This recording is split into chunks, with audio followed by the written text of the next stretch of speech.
Thank you. Before starting out with the roll call, the chair would like to clarify an issue. After this resolution, we have 55 minutes to discuss on this resolution as well. After this resolution, we will be discussing the United States of America's use of seas for alternative energy resolution. And Qatar's sea level rise resolution will be following that. So after this resolution, we're discussing the United States use of seas for alternative energy and Qatar's sea level rise resolutions. Thank you. Could we have absolute silence in the House, please?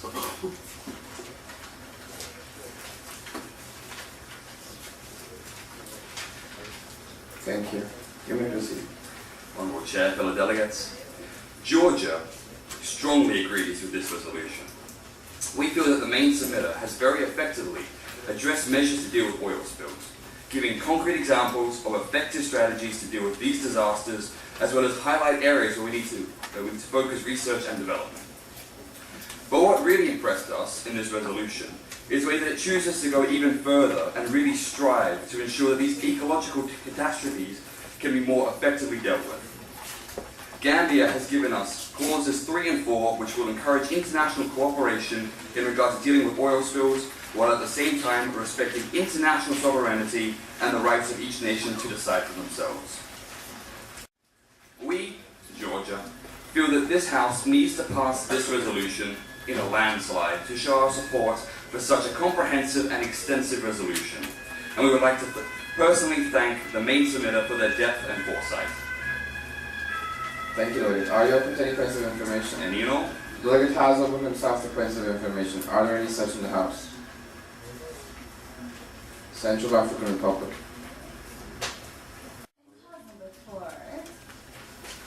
Why do you think the non-governmental organizations will be motivated to help other oil spills that are not related to them?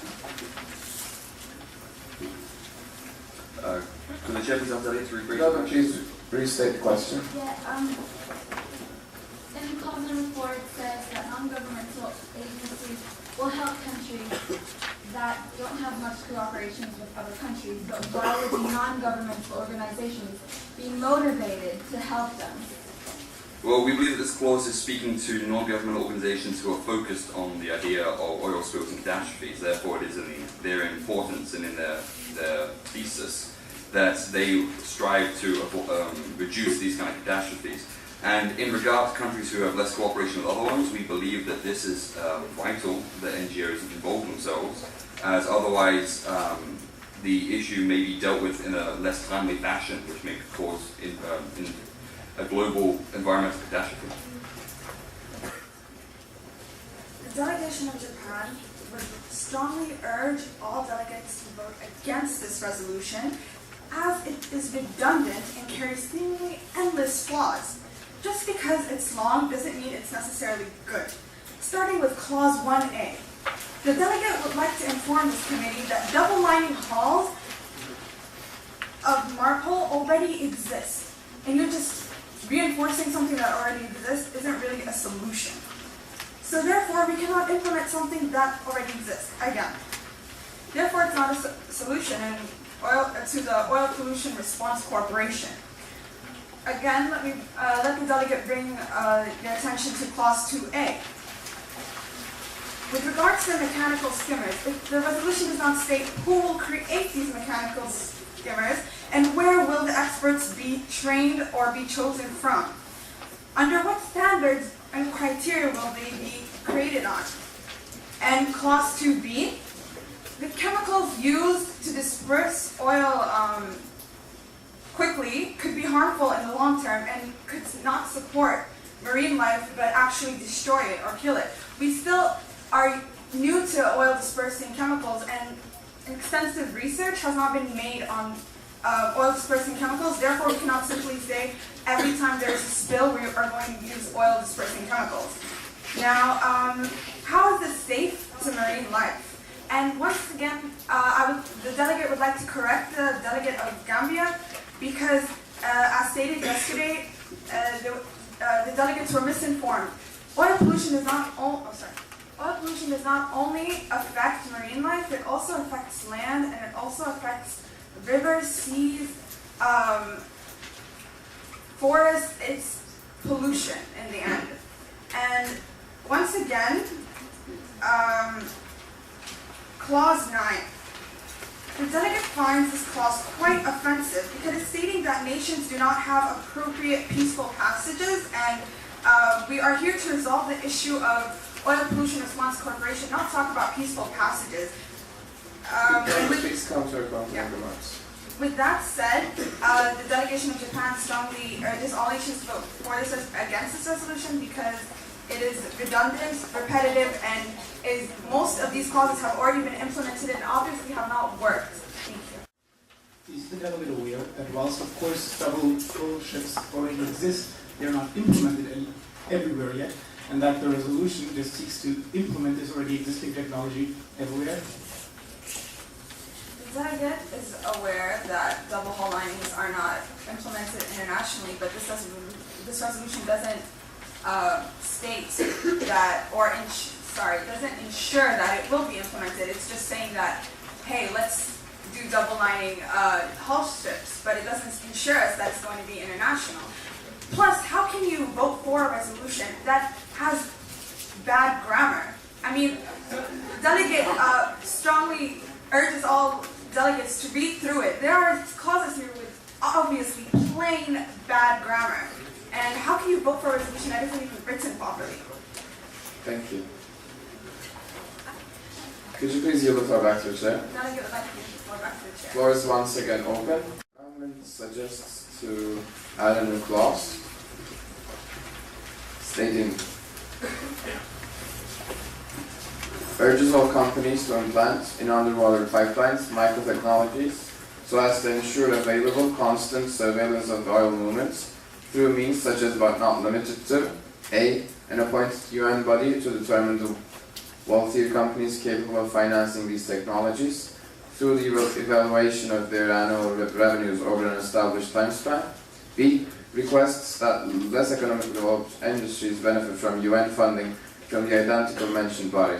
The chair sets the debate time at 5 minutes in favor and 5 minutes against this amendment. You may proceed with your speech. The delegate of Bhutan believes that this is a preventive measure that is very useful to this resolution. Indeed, this clause would allow to prevent oil spills that would start in pipelines underneath the sea when oil is being drilled from the bottom of the sea. And because, as was seen in the Gulf of Mexico, there was a leak in the pipelines that wasn't noticed until it was too late and there had been oil that had spread into the sea itself. And also, this clause, we believe, is fair as it allows more economically wealthy enterprises to implement these measures for themselves and allows less economically developed industries to implement these measures with the help of funding. Furthermore, these industries are urged to do so, but are not obliged. Therefore, we believe this clause is preventive and at the same time very useful to this resolution. Thank you. Thank you. Are you open to any points of information? The class open to and Hungary. In that order, please. Does the delegate of Bhutan not feel that this form of macro technology should be implemented as a safety measure for all oil drilling companies so as to avoid any source of contamination in the near future? The delegate entirely agrees. We believe this is a necessary safety measure that must be implemented for the goodness of the resolution.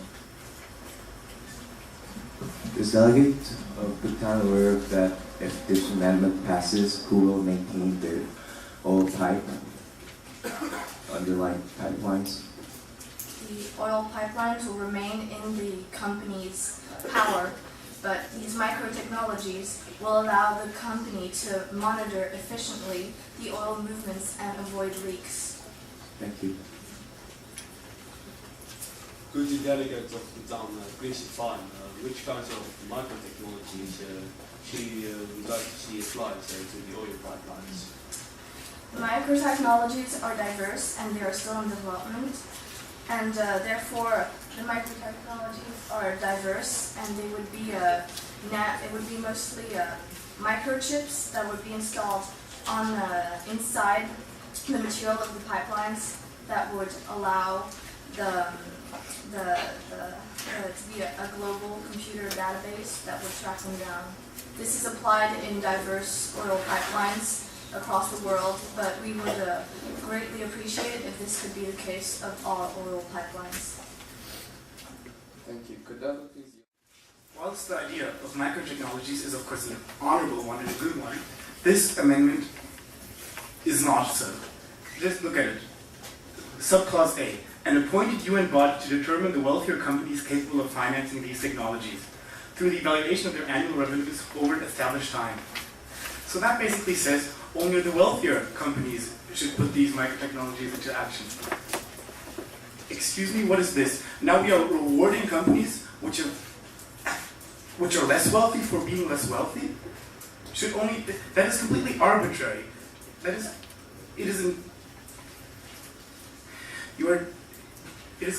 is so arbitrary, I'm lost for words.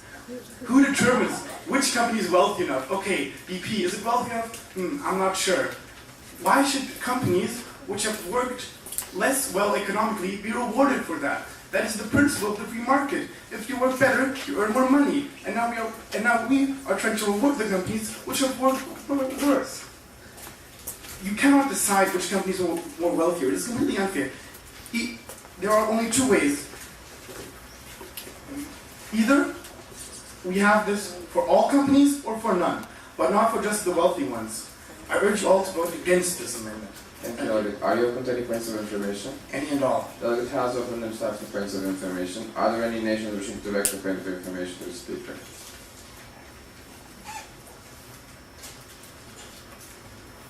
These will come from Jamaica, DPR Korea, and Liberia.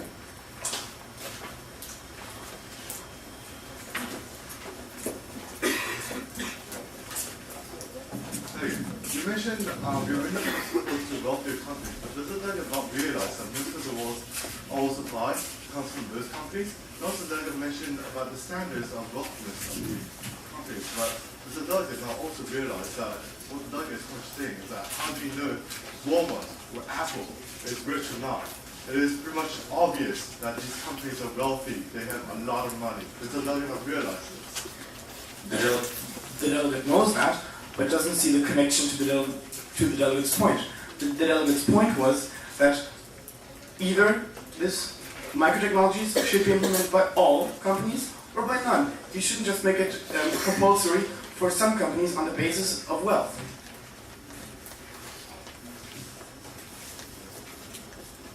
Does the delegate not agree that what the delegate of Bhutan was trying to say here, that every single company is getting an equal chance at receiving the microtechnologies, and that she was just trying to ensure that even the less economically developed industries would still receive the same amount of money as to be able to buy the microtechnologies? Well, no, because they would receive more money, because the wealthy companies wouldn't receive money at all. That is rewarding less wealthy companies for being less wealthy. That is an intrusion into the very principles of the free market. The delegate of Cape Verde wishes to urge all delegates to vote against this amendment. In addition to what the previous delegate had just said, the submitter of this amendment said that they would like microtechnology installed in all piping. Is the delegate of Bhutan aware of how much work it would entail to get microtechnology into most of the pipelines around the world for oil? Thank you. Thank you, Delegate. Are you open to any points of information? As many as the chair seems to. The chair will entertain only one. Are there any such in the House? Doesn't the delegate not agree that if decisions were made on based on the difficulty of something, then a lot of things wouldn't be done? The delegate does agree, but what the delegate is trying to say is that there are so many oil pipelines installed around the world, and to get into them, because obviously the microchips would have to be installed inside them, to get inside of, say, the pipes that are within the ocean would virtually be impossible, because by doing that you would, in effect, pollute the oceans. Thank you. Could the delegate please yield the floor back to the chair? Delegate yields the floor back to the chair. The time on this amendment has elapsed. We will